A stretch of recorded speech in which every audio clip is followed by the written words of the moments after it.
다음 달이면 차기 당대표를 뽑는 국민의힘은 오늘 후보 등록을 시작으로 본격적인 선거 일정에 돌입합니다. 민주당은 오늘 의원총회를 열고 이상민 행정안전부 장관에 대한 탄핵소추안을 당론으로 발의할지 결정할 예정입니다. 취재기자 연결합니다. 권남기 기자.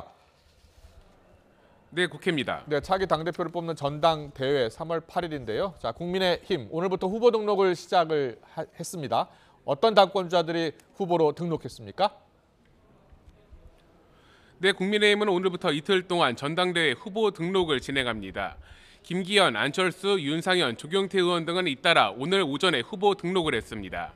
김기현 의원은 등록 이후 경쟁주자 안철수 의원을 겨냥해 대통령을 자신의 선거에 끌어들여 악용하는 모습은 적절치 않다고 날을 세웠습니다. 대통령을 본인의 당대표 선거에 자꾸 끌어들여서 그것을 악용하는 모습으로 비치는 것은 좋지 않다. 네, 이런 가운데 당내 친윤그룹 핵심으로 꼽히는 장제원 의원은 차기 당 지도부에서 어떠한 임명직, 당직도 맡지 않겠다며 사무총장설에 대한 정면 반박에 나섰고, 역시 친윤계 핵심인 이철규 의원은 안철수 의원을 겨냥해 스스로 가짜 윤심팔이를 하는 모습이 볼성서럽다고 강하게 비판했습니다. 안철수 의원은 이런 공세에 대해 윤 대통령이 직접 윤심은 없다고 했다며 윤심팔이가 아닌 대통령의 힘이 되는 후보가 되겠다, 윤 대통령과 자신은 최상의 조합이라고 맞받았습니다.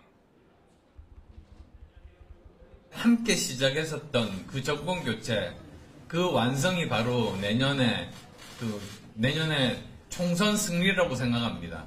윤과 안은 최상의 조합이라고 생각합니다.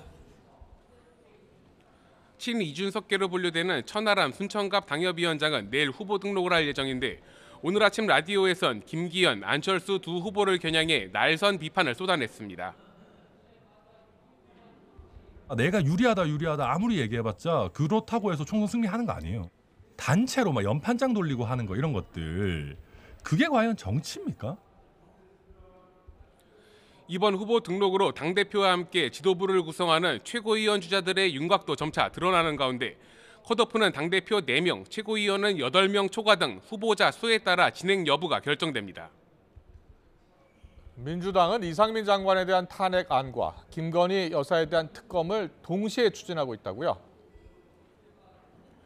네, 그렇습니다. 먼저 민주당은 국회에서 1인 시위와 농성 등으로 본격 여론전에 돌입했는데, 강경파 모임인 철험의 소속 인사 20여 명은 국회에서 밤샘 토론을 진행했습니다. 이들은 토론 이후 기자들과 만나 국민의 3분의 2가량이 김건희 여사 특검 도입에 동의한다며 특검 추진 의지를 거듭 밝혔습니다. 민주당은 이와 함께 오늘 오후 본회의를 마친 뒤 의원총회를 열고 이상민 행정안전부 장관에 대한 탄핵소추안을 당론으로 발의할지 결정할 예정입니다. 이상민 장관 탄핵과 김건희 여사 특검을 동시에 추진하며 공세에 나선 건데, 이런 가운데 이재명 대표는 대북 송금 보고 의혹 등에 대해 소설에 불과하다고 일축했습니다. 이화영 후지사에게 보고받으신 적 없으십니까? 참 소설 가지고 자꾸 그러는 것 같아요. 그 김성태와 통화해서 고맙다는 말도 하셨다는데 전혀 기억이 안 나십니까? 자, 소설 가지고 자꾸 그러지 마시죠. 반면 여당은 이재명 대표가 경기도지사 시절 추진한 대북 사업이 쌍방울 주가 조작에 이용됐다는 의혹을 제기했습니다. 또 야당의 김건희 여사 특검 주장에 대해선 지난 정권도 기소를 못했던 사건이라며 강경파가 무리한 주장을 할수록 민심과 멀어질 것이라고 경고했습니다. 어디든지 강경파가 조직 전체를 망칩니다. 민주당이 연속해서 선거에 패배한 원인이 어디에 있는지 아직도 잘 알지 못하고 있는 것 같습니다.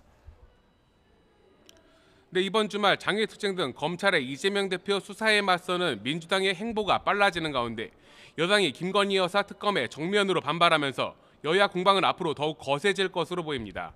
지금까지 국회에서 전해드렸습니다.